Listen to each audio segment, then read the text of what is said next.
Nosso estudo de hoje está no Evangelho de Lucas, capítulo 24, versículo 16. Mas os olhos deles estavam como que fechados para que o não conhecessem. E Emmanuel comenta na lição 95 do livro Caminho, Verdade e Vida, o amigo oculto. Os discípulos a caminho de Emaús comentavam amargurados os acontecimentos terríveis do Calvário. Permaneciam sob a tormenta da angústia. A dúvida penetrava-lhes a alma, levando-os ao abatimento, à negação. Um homem desconhecido, porém, alcançou-os na estrada. Oferecia o aspecto de mísero peregrino e, sem identificar-se, esclareceu as verdades da Escritura, exaltou a cruz e o sofrimento. Ambos os companheiros que se haviam emaranhado no cipoal de contradições ingratas experimentaram um agradável bem-estar ouvindo a argumentação confortadora. Somente ao termo da viagem, sentindo-se fortalecidos no tépido ambiente da hospedaria, perceberam que o desconhecido era o mestre. Ainda existem aprendizes na estrada simbólica de Emaús todos os dias. Atingem o Evangelho e espantam-se em face dos sacrifícios necessários à eterna iluminação espiritual. Não entendem o ambiente divino da cruz e procuram paisagens mentais distantes. Entretanto, chega sempre um desconhecido que caminha ao lado dos que vacilam e fogem. Tem a forma de um viandante incompreendido, de um companheiro inesperado, de um velho generoso, de uma criança tímida.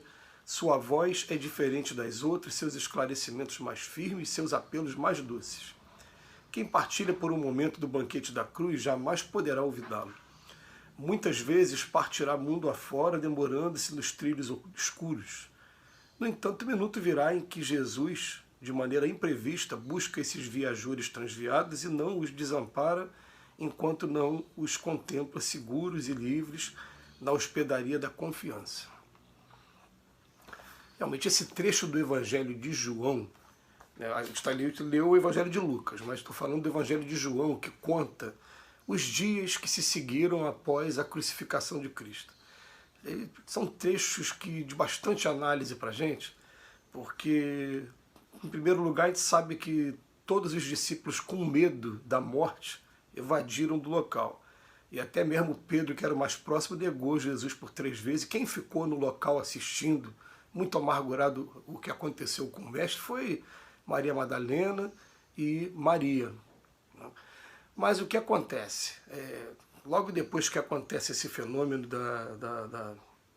que chamam de ressurreição, quando Jesus começa a aparecer, reaparecer em espírito para todos, tanto que é em espírito que, se você fizer uma análise mais detalhada desses trechos do Evangelho, Jesus não aparece para todo mundo, e quando aparece, não aparece com o rosto dele, com a forma dele, para ser reconhecido logo de cara. Aqui, por exemplo, nesse texto, Emmanuel faz questão de lembrar a gente que ele fala assim, que ele apareceu com o aspecto de um mísero peregrino e que, sem perceber, trouxe um bem-estar para todo mundo e continuou pregando a boa nova e, principalmente, exaltando a cruz e o sofrimento. Quer dizer, você pega aquele momento em que está todo mundo triste por conta da cruz, porque a cruz, naquela época, simbolizava o sofrimento máximo, que era simplesmente, né, a pessoa está sendo executada na frente de todos, a pena de morte.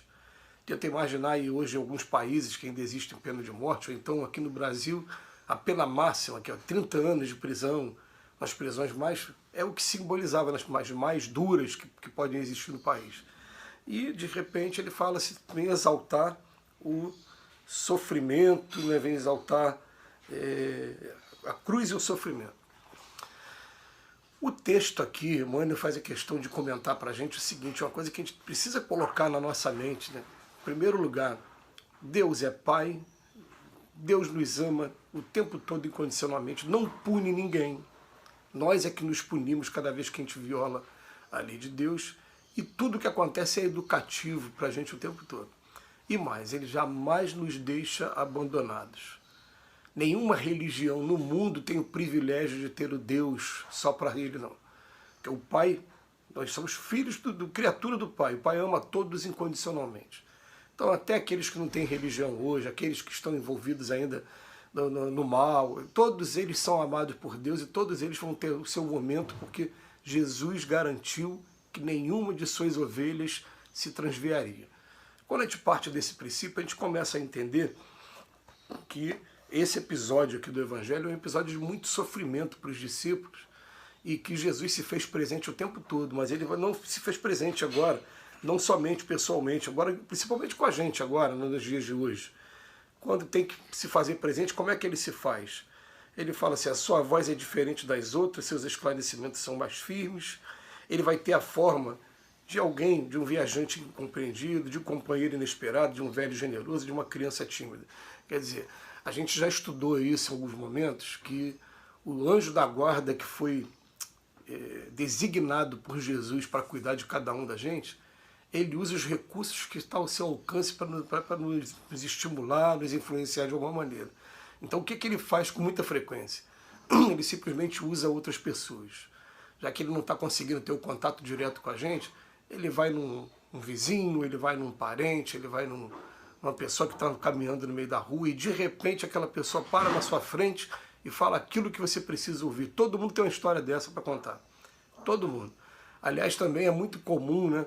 Você vai a uma palestra aí de um culto, uma missa, seja lá qual é o nome que você dê aí, a reunião da sua religião, e você vai assistir uma reunião de 1h30, 2 horas, mas vai ter um trechinho, uma frase que o pastor, que o padre, que o palestrante vai falar, e a tua antena vai ligar naquele momento, porque o teu anjo da guarda está do teu lado e ele vai te chamar a atenção para você prestar atenção naquilo. E aí você vai falar, poxa, parece que ele falou para mim. E realmente falou para você. Realmente falou. Ele está o tempo todo utilizando os instrumentos dele, que somos nós mesmos, para estarmos um ajudando o outro. E aí, quando a gente tem esse conhecimento, uma outra observação que o Emmanuel ele deixa para a gente aqui, já que o Emmanuel tem essa capacidade de esgotar o que está por trás do ensinamento, ele fala assim, a sua voz pode estar aí num companheiro inesperado, num velho generoso, numa criança tímida. Aí já se deu conta de que nós podemos ser, a qualquer momento, essa criança, esse velho, esse companheiro, como ele está dizendo aqui, nós podemos ser. Por isso que é muito interessante a gente estar sempre incluindo em nossas preces assim, ó, Senhor, se eu pudesse ser utilizado como instrumento para a vida de alguém, se eu possa estar utilizando de maneira humilde, que eu possa ter aqui, vamos botar assim, sintonia, responsabilidade, que eu possa estar percebendo melhor as pessoas que estão ao meu redor, para se tiver uma oportunidade eu puder ser utilizado para alguma ajuda, que eu seja utilizado nesse momento.